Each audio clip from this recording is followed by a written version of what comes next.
Uh, Here we go. March 24th, 2024? It's like, damn, time is flying. It's a brand new year. I don't know.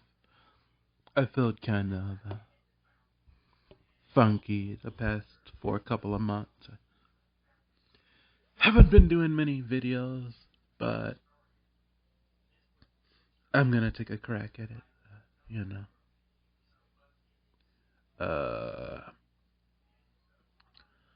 I think I'm just gonna have a short talk, and maybe I'll share a mantra, my own personal mantra that I made up. And I'll do these sometimes. It's just stuff that comes to me that I kind of, I don't know. I try to take a snapshot of like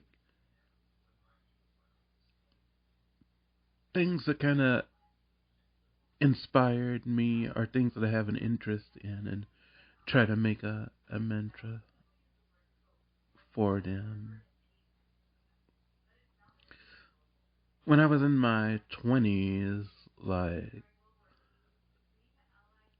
a long time ago to me, I'm 44, but that doesn't seem to be much to some people, but it seems old to me.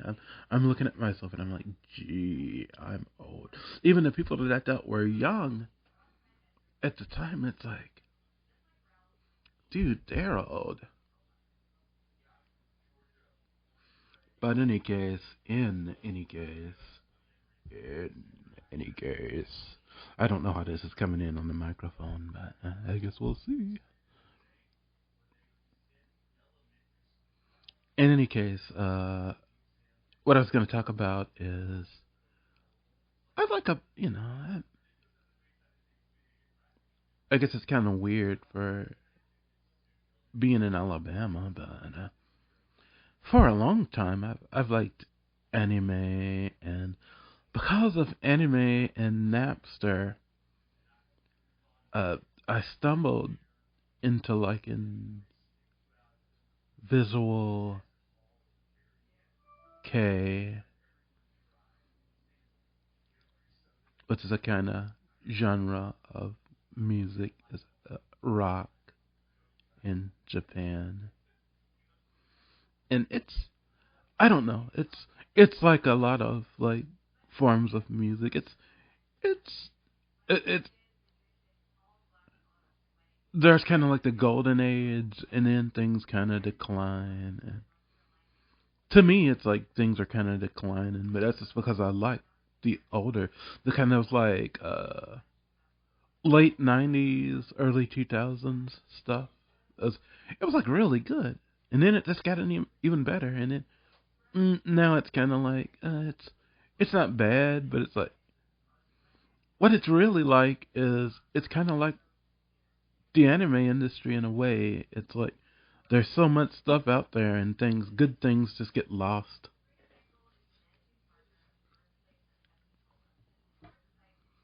I'm sure there's some good bands and stuff out there that I'm just not aware of.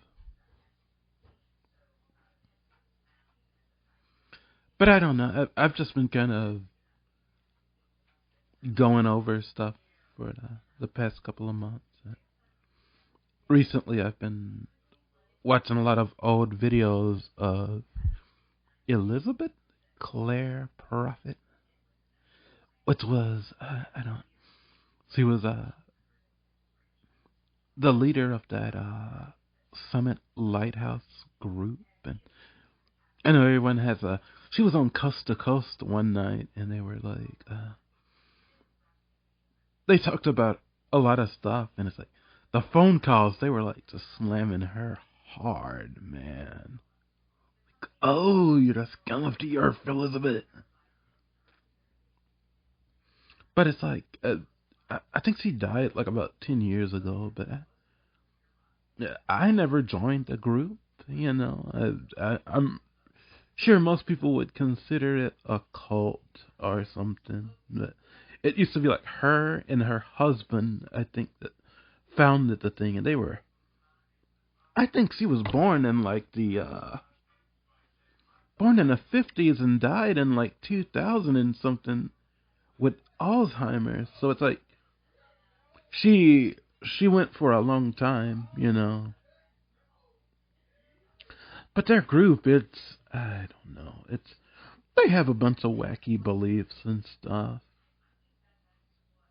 My thing is I appreciate the way she explains stuff sometimes. She has a different way of explaining stuff, and I'm kind of weird and thought she was kind of cute, but that's besides the point.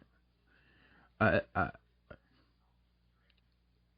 I learned some stuff, in those early years, and I'm not I'm not on board with everything that she believes or buys into or bought into, but yeah, looking at the whole situation, I think she believed something, and she was trying to teach some people some stuff. It's just like I don't know. She like wrote tens of like 50 or something books, and it's just this it the whole thing can be overwhelming. But I feel like whatever she was doing, I feel like she gave an earnest effort. So, thumbs up to Elizabeth. A big thing with her was like the power of the spoken word and science of the spoken word and all these different wacky decrees, mantras, visualizations, things like that. And I don't know, man. It's that can be helpful for some people. It's just what I would say to people is like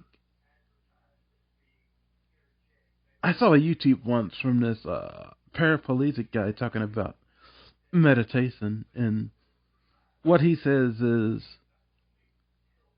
don't worry about finding some like one way perfect way to fucking do things. Just keep at it and find something that works for you, and you know just keep trying and don't get discouraged or overwhelmed, and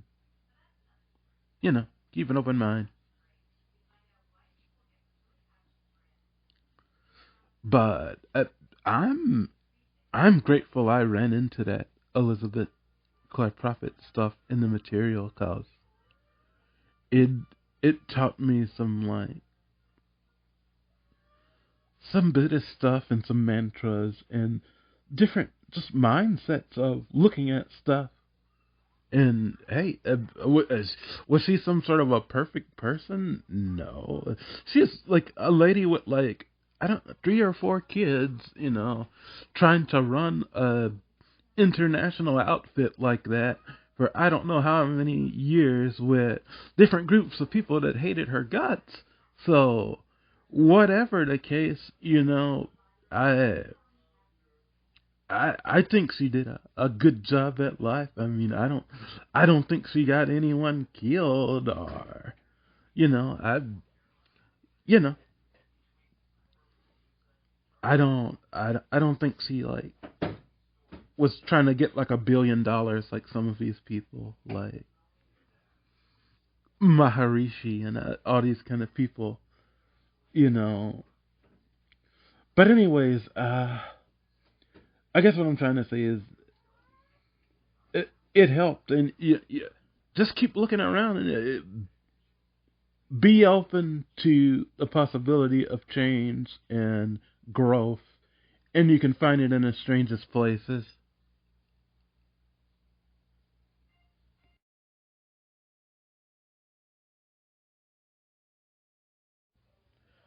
Like I was saying, you can find it in the strangest places, and for me, it's like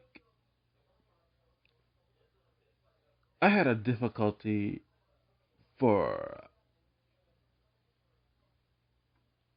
like singing in general and like memorizing. I still have a difficulty like memorizing lyrics or something like that. But it was just like a brick wall. It was really. I remember in music class in junior high, the guy was yelling at me about, "Oh, you're supposed to have these music people in your family," and it was just a brick wall. But really, what really got me more comfortable, can't say that word because my mouth is kind of jacked up, which it's been for a couple of, it's been like this for a couple of months or going on a year. But what made the thing better really there's a couple of things. I started, like I was telling you about, the spoken word thing and Elizabeth Clare Prophet. Well, I also I started reading books and things on Tibetan Buddhism and like lots of that stuff, and they have a lot of different mantras and things, and I started reciting those, and over the years, it was a long, painful journey, and I honestly did not have a lot of encouragement. But over the years, I got more comfortable with that, and I don't know, man. It's like if how do I put this?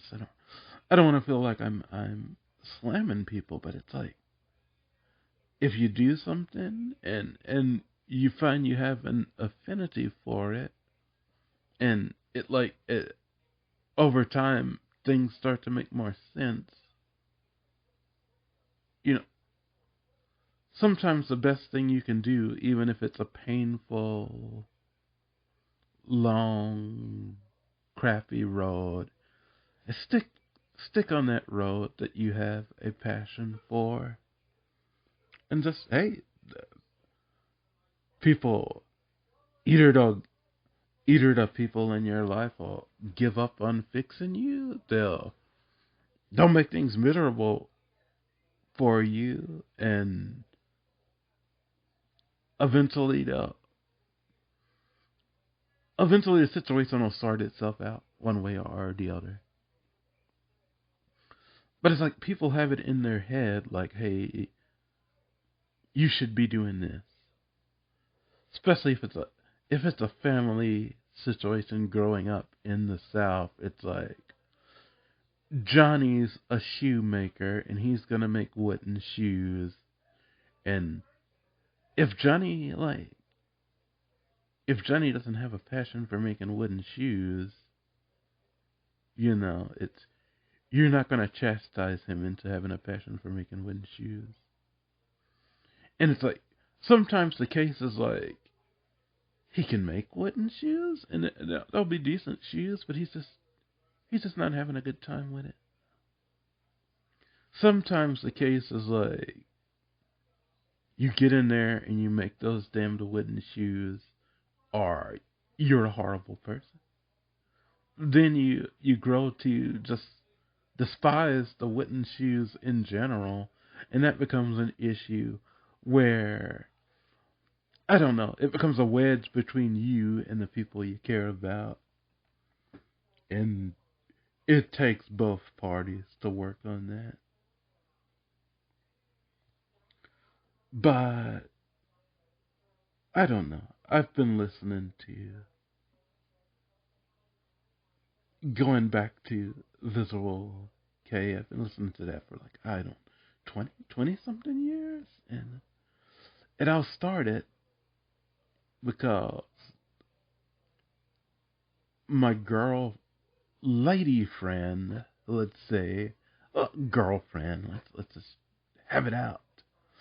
My my my first girlfriend, uh, she was like big into anime and stuff, and but we were both big into Ronnie Kenshin, and I ended up listening to one of those ending songs from La Arc en Ciel.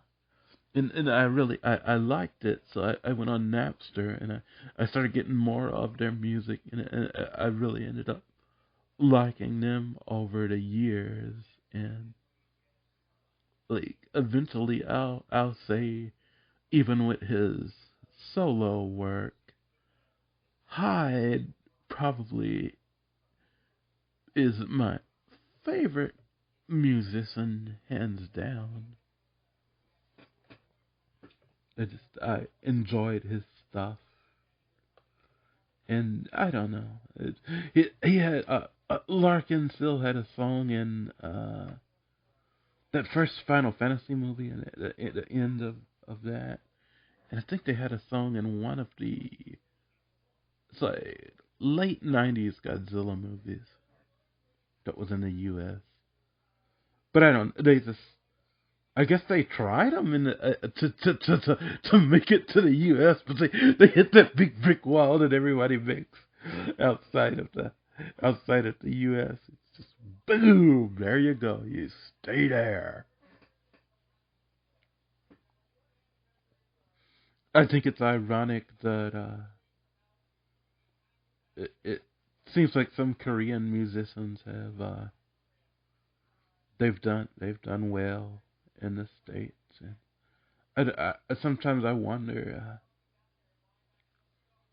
how things would have been if it would have been like Larkin Seal or some Visual K bands could have like made it in the States. Because to me, I prefer that stuff. But like in the early '90s, I was more into rock. I disconnected from rap when it became like gangster rap. It's like all my relatives would listen to it, but I wasn't really into that at all. Like I was into stuff like freaking Metallica, Bush, good old Bush. But you know, it's a very I think it's a very interesting genre, Visual K. Uh, I like that documentary, We Are X, with Yoshiki. That's a good documentary to watch if you wanna learn about that band X Japan, which is it's one of the earlier groups. Them and Buck Tick and a couple of other guys, and Hide, the famous guitarist, had that phrase in a magazine which was like, oh my god, what was it? Psychedelic violence,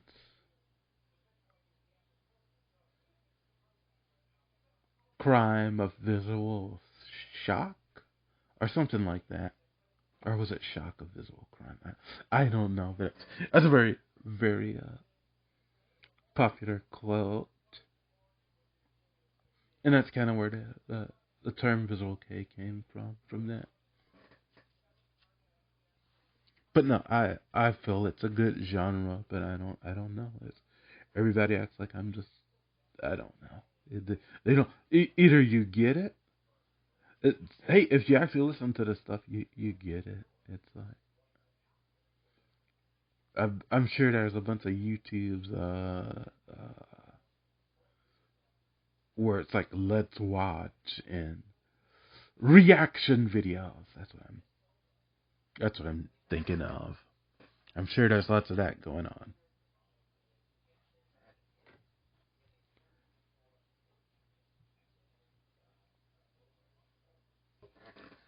But yeah,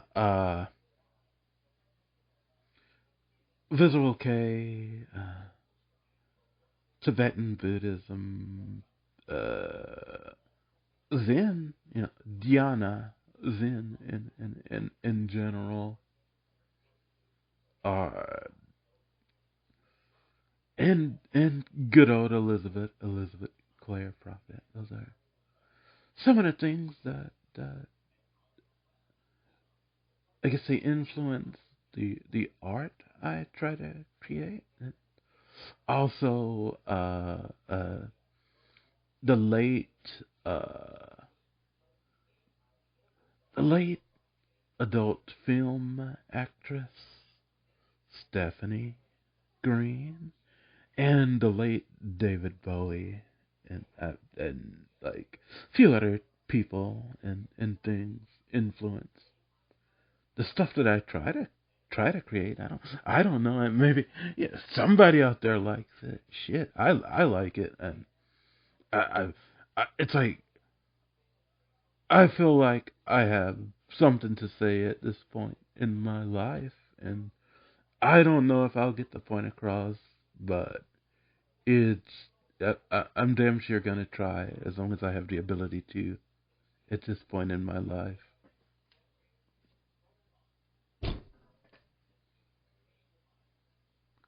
But shucks, I don't know, man.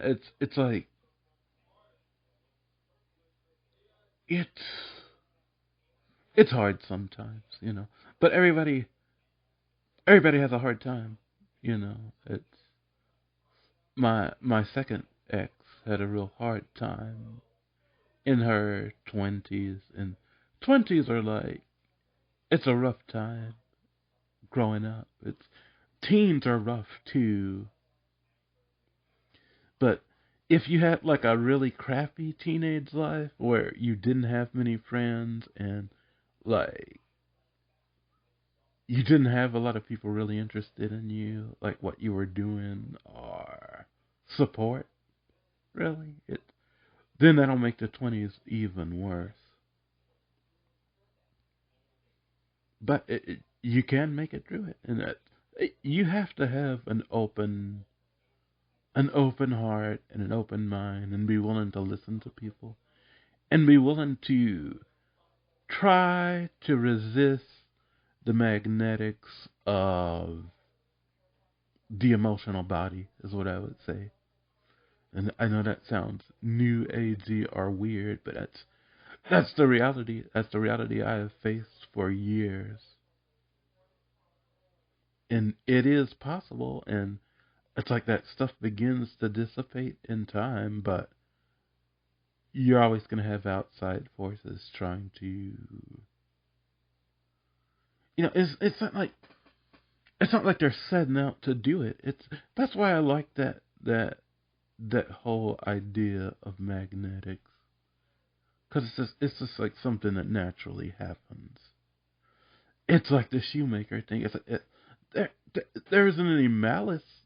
Sometimes it's like, hey, I'm doing this to help you, but it's like it in the long run they're not helping themselves. They're not helping you, and they're not helping the overall environment from the way I see it now. I don't know. Maybe I'm just out of touch, but things sure seem to be messed up. Just just speaking on the South, because I know if I use too broad of a thing, people will, oh well, he thinks he's figured it all out. No, I haven't figured it all out. I figured some things, with myself out. That's for damn sure. At this point, I know what I've done. I know what may be possible for me to do, and I know some things to avoid.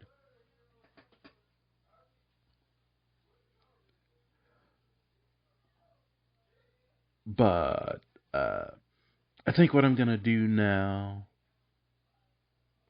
is I'm gonna ring this.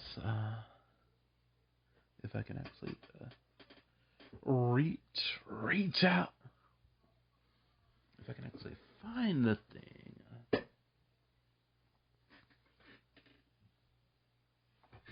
If I can actually find it. It says, wait for it. Wait. I think I was one of the Trump kids that had that quote. It was like, wait for it. It's like, wait for what? Here we go. I'm gonna ring this, and then I'm gonna begin my own personal mantra, inspired by. It's kind of inspired by the quote from Hide, and it inspired by a few other things that I won't get into. But I'm gonna do this, and I might have some sound accompanying it, and I might try to have a final few words, and just hang in there with me, and I hope you enjoy this video, and I hope you have a good time, and I hope everybody has a good 2024, because 2023, it was like, it was pretty good for me. It was much better than some of the years in the past. It got pretty bad in the around near the end and in the beginning of 2024, but I'm still hopeful that things are going to get better. So here we are.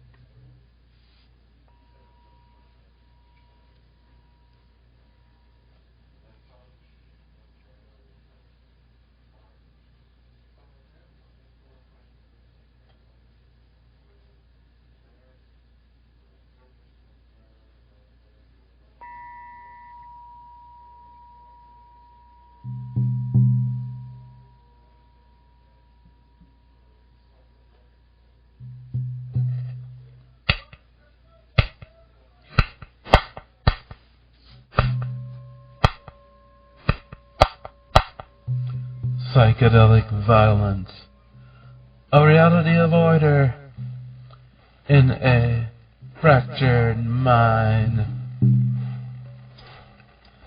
Psychedelic violence, a reality of order in a fractured world. Psychedelic violence, a reality of order in a fractured mind. Psychedelic violence, a reality of order in a fractured world.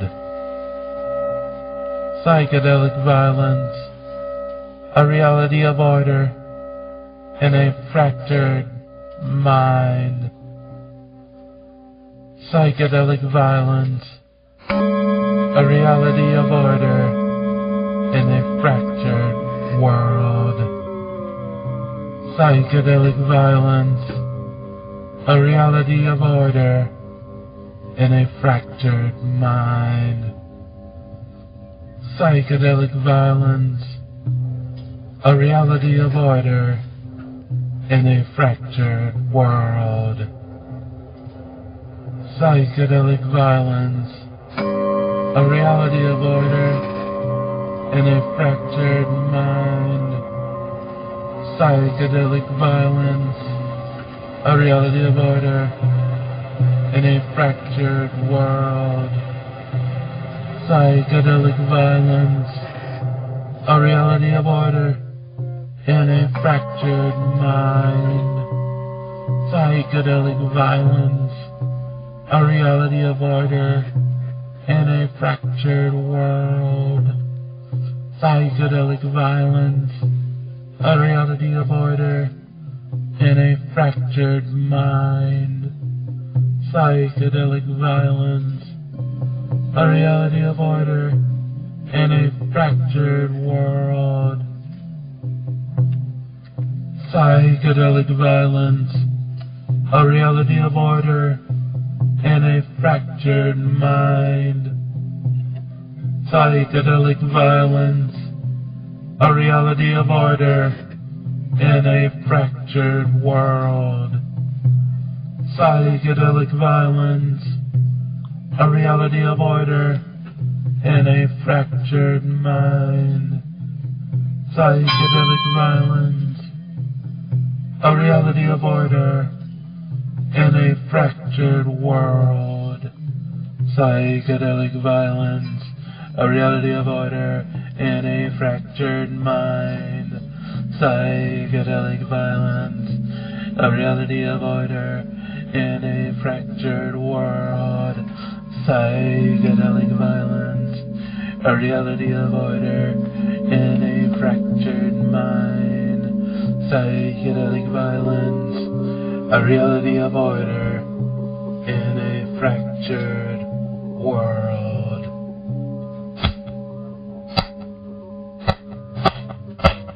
Behold the hawk in the last hours of ancient sunlight.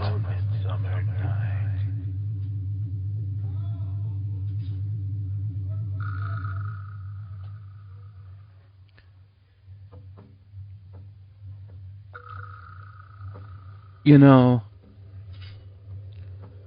back in the early 2000s, 2010, 2008, maybe a little before that, I used to listen to this talk show with this guy, Kevin Smith. It was like a paranormal talk. He'd have all kinds of wacky subjects, and I think he used to be like international police or something.